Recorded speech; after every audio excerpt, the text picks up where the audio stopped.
Also here tonight is Louisiana Senator John Kennedy, a member of the Judiciary Committee. Senator, I always appreciate your voice. You seem like a straight shooter, always telling it like it is. What is the Republicans' response to what's happening in America? Because it's bipartisan.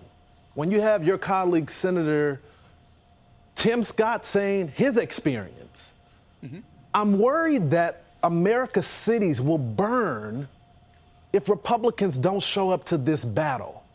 So what is the response?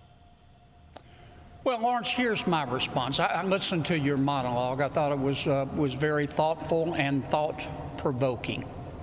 Here's my perspective. Unlike some of my colleagues, I do not believe that America is a racist nation. We're not perfect, but I think we're good. Now, we have racists in our country, just like every place else. There are people in our country, there are people all over the world, Lawrence, that are going to judge you and not like you because of the color of your skin. And there are others who are going to judge me, think they know everything they need to know about me because of the color of my skin. But I don't think that's most Americans. And I don't think that's most cops in America. Without order, there's no justice. We can't have a society without order. And we have decided to hire law enforcement officials to maintain order. We hire whites, blacks, browns, men, women to maintain order. Many of our law enforcement agencies are majority minority. And if you decide, just like you want to judge someone solely by the color of the skin, if you want to make a pejorative judgment about a cop, right. I'll put it this way. If you hate cops just because they're cops, you don't know anything about them, then next time you get in trouble, call a crackhead. Now, having said that, what we're really talking about here, what we're talking about here is the relationship between crime and race. Let's just cut to the chase. It is a statistical fact that just as it is the case that more men than women commit crimes, just as it is a statistical fact that more younger people than older people commit crimes, we have racial minorities and ethnic groups in America that have higher crime rates. We have to, why? Poverty. But that doesn't tell you anything. How do we stop poverty? Nobody, I don't know a single person who's poor who wants to be poor. The problem is, Senator, is that we got to get to the root causes of crime. But even in, I love when you say law and order, because it's true. A nation without law and order is out of control. But even within that law, there is due process.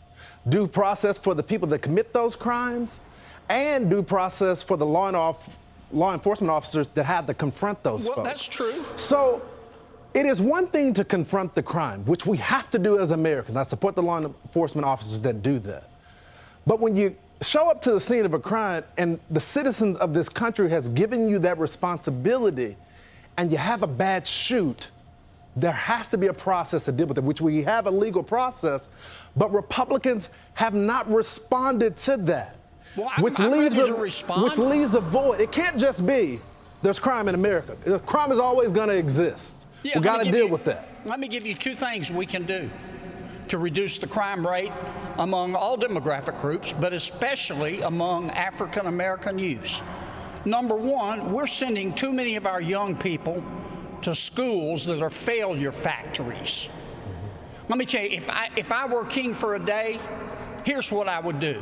I would turn to all of the parents of our kids below a certain socioeconomic level of all races, and I'd say, here's the money that the state is putting up to pay for the school that you're going to. I'm giving you the money, not the school.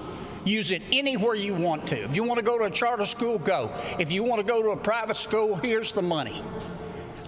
We have to have more freedom of choice and more competition in education. Number two, family formation. Nobody wants to talk about it.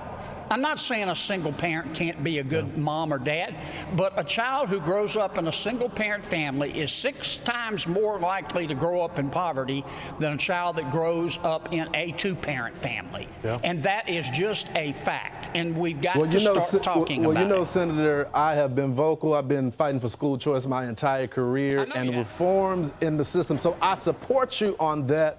But I look forward to seeing the Republicans form a response.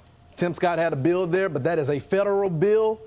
I want to see something on the local level, and I'll invite you on to talk about that later. Thank you so much for joining.